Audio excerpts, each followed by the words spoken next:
Olá, meus irmãos, minhas irmãs. É uma satisfação cumprimentá-los e mais uma vez podermos abrir a palavra de Deus e juntos podermos estudá-la, compartilhando também com o mundo ao nosso redor as lições que do Senhor, através da sua palavra, iluminados pelo Santo Espírito de Deus, podemos aprender. Gostaria de convidá-los para uma prece. Santo Deus, muito obrigado, Senhor, por mais essa oportunidade de abrirmos a Tua palavra. Unja-nos, proteja-nos e guarda-nos, para que compreendamos, tenhamos condições de praticar e de transmitir às pessoas que nos cercam. Fortaleça a nossa fé e o desejo de melhor Te servir. É o que Te suplicamos agradecidos, em nome de Jesus. Amém. A sexta lição desse trimestre: o que você vai receber não é o que está vendo. O verso principal, Provérbios capítulo 14, o verso 12. Há caminho que ao homem parece direito, mas ao cabo dá em caminhos de morte. Não precisa de falar muita coisa. E nem precisa de ser sábio para entender o que está sendo dito aqui. Todos aqueles que fazem escolhas erradas, principalmente aquelas escolhas conscientemente perigosas, aquelas escolhas que já é a obscuridade do mundo comum, do tipo decidir ir ao crime, dentre outras coisas mais, já sabem que está indo ao encontro da morte. Nem tudo que parece é. Nem tudo que reluz é ouro. Todos sabem disso.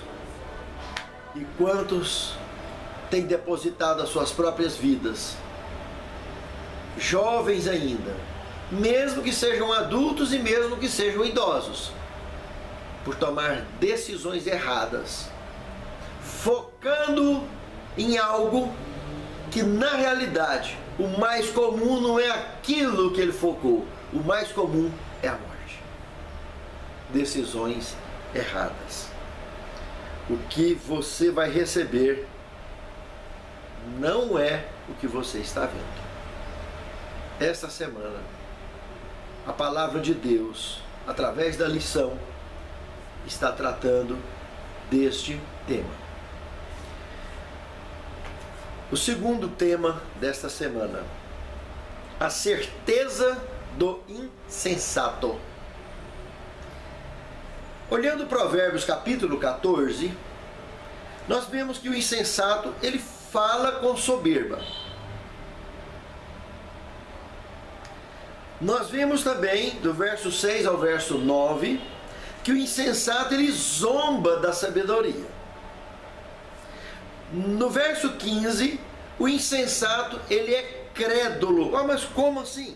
Paradoxalmente, enquanto ele zomba dos idealistas, que ainda acreditam nos valores defendidos pela sabedoria, ele já perdeu a capacidade de pensar de maneira crítica a respeito do que ouve. Dá crédito a toda palavra. A ironia dessa situação atinge o âmago da sociedade secular. Veja que Jesus, comentando sobre isso, lá quase cerca de 900 anos mais tarde, Mateus 23, 24, ele falou para os líderes da sua igreja, os membros da sua igreja: vocês coais um mosquito e engolis um camelo. Quantos que fazem isso? Quantos que fazem isso? Exatamente porque acreditam em coisas tão ridículas e deixam de acreditar em coisas tão sérias como a palavra de Deus. Olha, esta semana abrimos o noticiário e ali uma notícia que um homem desentendeu com a sua mulher E o tema principal do desentendimento e separação era a única casa que eles tinham. O homem deixou um bilhete para essa mulher, dizendo que ela podia ficar tranquila com a casa, mas que ele e os filhos ela não veria mais. De fato, ele entrou no carro e entrou na frente de um caminhão na beira da rodovia e matou ele e as crianças. O mais velho tinha 5 anos de idade. Em que esse indivíduo acreditava? Que tipo de banalidade, que tipo de crendice, de história de carochinha antibíblica que tem arrastado aos milhares com crenças em imortalidade da alma e coisas do gênero. Sabe, irmãos, o insensato faz isso porque ele é insensato. O insensato, ele oprime os outros. Nós vimos isso aí também em Provérbios 14, 21 e no verso 31 também. Está aí o resultado dessa experiência. Para oprimir a mulher, os parentes, etc. O que ele fez? O insensato, a única certeza que ele tem realmente é a insensatez e a disponibilidade de exercitar a burrice 24 horas por dia. Só com Deus para superar essas tendências egoístas e maldosas. O terceiro tema, o temor dos sábios. Nós já conhecemos. Ainda estudando Provérbios capítulo 14, o sábio, veja que lá no verso 16, olha o que fala. O sábio teme e se desvia do mal. Se ele se desvia, é porque ele faz a sua parte. Deus faz a parte dele, mas nós precisamos fazer da nossa parte. O apóstolo Paulo diz que ninguém é provado além de sua capacidade, mas junto com a prova vem o escape. Mas o escape é você, sou eu, que temos que estar atento, ver onde ele está e sair, tomar providência, fazer a nossa parte. Do contrário, Deus não pode fazer a nossa e a dele. Ele nos deu o livre-arbítrio. Então o temor do Senhor é o princípio da sabedoria. No verdadeiro sentido, reverência, respeito e amor. Os sábios, eles valorizam o aprendizado e o conhecimento, como nós vimos aqui em Provérbios 14, 6 e 18. Ainda no verso 15, os sábios são cautelosos, prudentes. Em Provérbios capítulo 14, no verso 29 e o 33, nos afirma que os sábios são calmos, equilibrados. E no verso 14, podem ficar tranquilos porque não confundem os seus próprios caminhos. E no verso 26, é o temor do Senhor que lhes dá a confiança. No verso 21 e no 31, os sábios são compassivos e são sensíveis. Tudo isso identifica o temor dos sábios, o verdadeiro temor. O quarto tema, os olhos do Senhor. Aqui no Provérbios capítulo 15, verso 3, de cara identificamos o atributo da onisciência divina. Coisa linda, meus irmãos. É destacado de maneira a dar segurança ao simples de coração e ao sábio de verdade, que busca a sabedoria na palavra de Deus.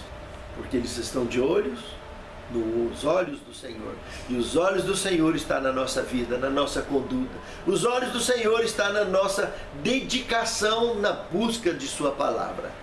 Está na dedicação, na busca em praticar, em exercitar a tua palavra.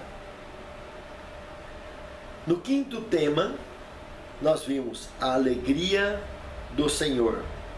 Provérbios capítulo 15. Nós vimos que a alegria do Senhor, em todo o capítulo 15 de Provérbios, se resume no amor. Mas no amor ágape, aquele amor verdadeiro. Não é amor de troca, não. Amor ágape.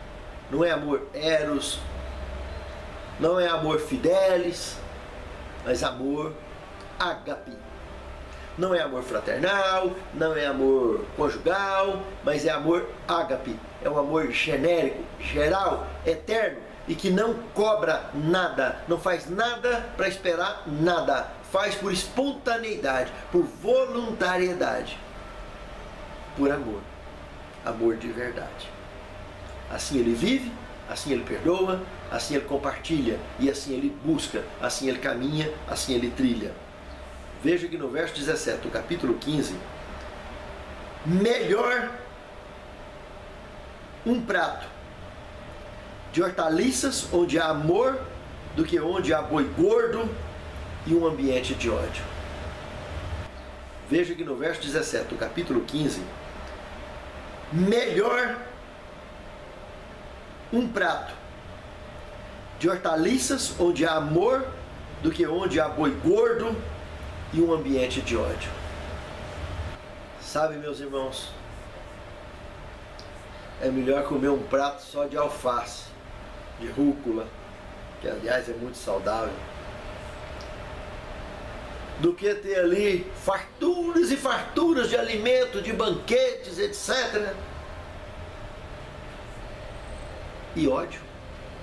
No prato de alface, alegria, compartilhamento, prazer, tranquilidade para pôr a cabeça no travesseiro e dormir, prazer em cumprimentar o mundo ao nosso redor, por onde a gente passa, do que banquetes e banquetes e banquetes, boi gordo e ódio. O ódio, o rancor, esses sentimentos, a própria depressão, infelizmente, são doenças que combatem o nosso sistema imunológico, enfraquecem e nos colocam suscetíveis a doenças terríveis, como câncer e outras mais. Mas a alegria fortalece o sistema imunológico e nos dá condições de sermos vitoriosos na saúde e na vida. Porque uma pessoa alegre, uma pessoa feliz, ele se identifica como luz no mundo. E isso é muito importante. Não que o doente não se identifique, mas infelizmente a luz do doente está mais apagadinha. Precisa dele buscar a cura, principalmente em Deus, para que ele possa superar e, no mínimo, se tiver que descansar, descansar em luz no Senhor, cumprindo com a missão, com o ministério que o Senhor tem confiado. E naquele grande dia, todos como luz um dia compartilharão do mesmo céu, do novo céu, de uma nova terra. O sexto tema, a sabedoria de Deus. Provérbios capítulo 16, o verso 1, diz o seguinte: ao homem pertencem os planos do coração, mas a resposta da língua é do Senhor. O que será que o Senhor está querendo nos dizer com isso?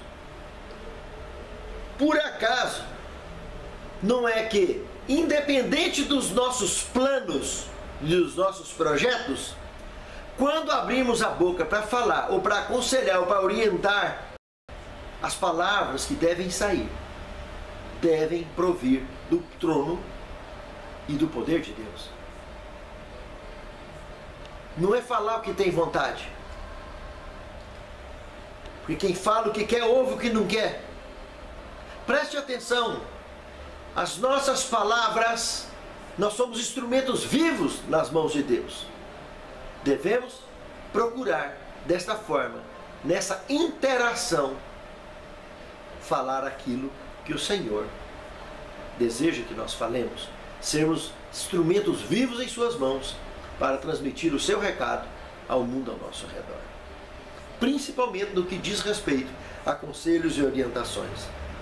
Não para fazer como os nécios, como os insensatos, que só abrem a boca para falar besteira, e os seus conselhos é caminho da morte. É só ré e ré na vida, porque eles não têm temor ao Senhor, não servem ao Senhor. O ímpio não tem conselho seguro. São bastante raros as exceções em que pessoas ímpias puderam ser usados como instrumento nas mãos de Deus, e mais raro ainda alguns que se aproveitaram, puderam aproveitar. Lembra de Nabucodonosor? Está aí o exemplo. Às vezes foi mais fácil falar através da jumenta de Balaão do que falar com o próprio Balaão, que por sinal acabou se estrepando na vida espiritual, caindo num cordel de espinhos. A humildade e a simplicidade, principalmente a simplicidade social, humanitária, sempre combate a ambição e a soberba, que é outro ponto observado aqui em Provérbios capítulo 16, verso 33. Algumas pessoas gostam de confiar no acaso, mas observe que o acaso, conforme diz o verso 33, é um regaço, é uma bomba. Confiar no Senhor, sim, é segurança instantânea, plena. A fé é a estrutura ideal de um justo sobreviver neste planeta. Por isso que a palavra diz: o justo viverá pela fé. Para finalizarmos o sétimo tema, caminhos dolorosos. Patriarcas e Profetas, página 720, diz o seguinte: desde o princípio Satanás pintou aos homens as vantagens a serem ganhas pela transgressão. Assim, ele seduziu os anjos. Assim, tentou Adão e Eva a pecar. E assim está ainda a afastar multidões da desobediência a Deus. A senda da transgressão é apresentada como algo desejável, mas o fim dela são os caminhos da morte, como vimos hoje em Provérbios 14, 12. Felizes aqueles que, tendo se arriscado a ir por esse caminho, aprendem quão amargos são os frutos do pecado e voltam em tempo. Pense nisso, meu querido irmão. Pense nisso, meu querido irmão. Que o Senhor nos abençoe e nos guarde. Querido Senhor, santifica-nos em Tua palavra, porque a Tua palavra é a verdade. Prepare-nos a nós e aos nossos lares aqui representados para vivermos um dia no Teu reino. Conduza os nossos passos e faça-nos instrumentos vivos da Tua palavra. É o que te suplicamos, agradecidos, em nome de Jesus. Amém, Senhor.